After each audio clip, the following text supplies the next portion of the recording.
Fuck, I think I put it in backwards. Shit. Oh. Damn it. Don't you have your quiz open still? No, I just submitted it. Yeah, that's basically how my university went, and after 4 brutal years, I am graduating with an average GPA of 3.3 in economics and a certificate in business. While that might not sound overly impressive, I managed to do it while training as a competitive athlete and working part-time. When we really boil down what the university experience is, there are just 3 areas you need to focus on if you want to succeed and have a good time. Making friends, selecting the right courses, and graduate. Now, that last point about graduating might seem obvious, but let me explain using my own university, the University of Calgary, as an example. What do you think the graduation rate is within 6 years? When I first learned about this statistic, it genuinely surprised me. You'd expect someone paying $8,000 to $10,000 a year and foregoing another tens of thousands in lost earnings to be motivated to graduate quickly. Yet the graduation rate at the University of Calgary within 6 years is only 65.6%. But among the 2/3 who do graduate, it only takes them an average of 4.2 years. So those who do graduate do it faster than the national average. Now, I know we all like to think that we're smarter than the average person, but you're not. I know I'm definitely not, and I'll be the first to say that I was incredibly lucky to graduate on time. So today I want to share with you the 4 things that I would have done at the start if I got to redo my undergrad. First, let me address the thing that underpins how your entire university experience will go. Money. More importantly, having enough of it. It might sound obvious, but many students underestimate how much university costs. They start university only to drop out when they realize balancing a full course load and earning enough money is actually very difficult. Personally, I almost didn't finish my last semester because I ran out of money. I was fortunate that I only had 1 class left, so I could afford to put it on my credit card until I had additional income. Honestly, I never thought this could happen to me because I applied for so many scholarships while I was in school, but I didn't account for the amount of classes that would drop during my degree. So make sure you plan some additional buffer room in case you need it.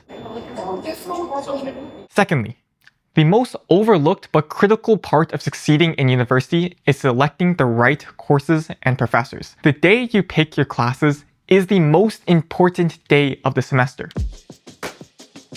I made the mistake of procrastinating and registering my classes only a week before the semester began, leaving me stuck with the worst professors and class times. Take the time to research course outlines, select the courses that align with your strengths, and make sure you check professor reviews. Good professors will invigorate your passion for the field. Bad professors, well, they'll cost you a lot more than just money. That being said, I believe that university is fundamentally easier than high school. All courses, no matter how difficult, are passable, and I'll even let you in on a little secret. There is no such thing as an easy course in university. No matter how simple the content is, they all require some level of work. Some courses are test-based, others are project or assignment-based, so all that matters is you choose your courses based on your interests and strengths and go for it. Thirdly, regardless of your major or classes, the friends you choose can make your life infinitely easier and more enjoyable. There were countless times in my first and second year that I had literally no clue what was going on in class, but studying with friends literally helped me pass the class. So get comfortable with asking questions, making mistakes, and sometimes looking a little stupid.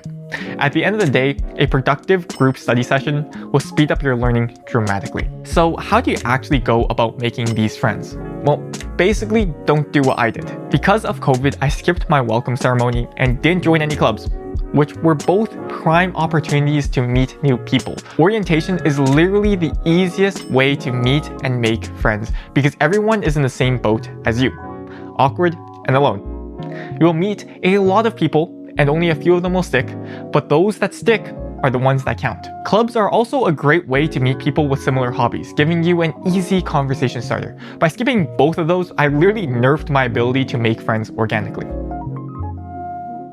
Lastly, something that significantly enriched my university experience was pursuing interests outside of my major. Throughout my 4 years, I explored a minor in math, learned extensively about YouTube, and dedicated time to filmmaking.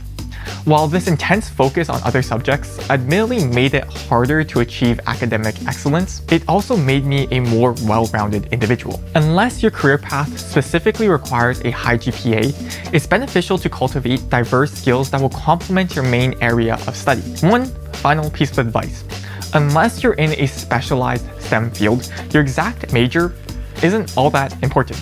Choosing something that genuinely interests you and committing to it fully is what matters the most. To become truly exceptional in any field, you'll ultimately need specialized training beyond your degree. I know that might be tough to hear, but in today's society, higher education is just the beginning, not the end of a successful career. And before you go, I want to acknowledge something important: the unfortunate truth of self-selecting bias. If you've made it to the end of this video, chances are you're probably the kind of person who wants to do well. So while the tips I shared might help, the fact that you're watching it at all is probably the clearest sign that you're going to be just fine. Good luck with your studies, and if you found this content helpful, remember to like and subscribe for more vlogs and productivity tips. See you next week.